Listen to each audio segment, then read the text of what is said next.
ഭൂമിയിൽ നിന്ന് 37 പ്രകാശവർഷമകലെ റോസ് 508 എന്ന ഒരു കുഞ്ഞൻ നക്ഷത്രം സ്ഥിതി ചെയ്യുന്നുണ്ട്.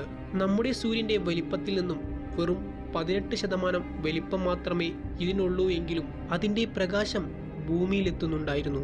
ഒരു കൗതുകത്തിൻ്റെ പേരിലാണ് ശാസ്ത്രജ്ഞനായ ഹിരോക്കിയും കൂട്ടരും ടെലസ്കോപ്പ് ഈ നക്ഷത്രത്തിലേക്ക് തിരിച്ചത്.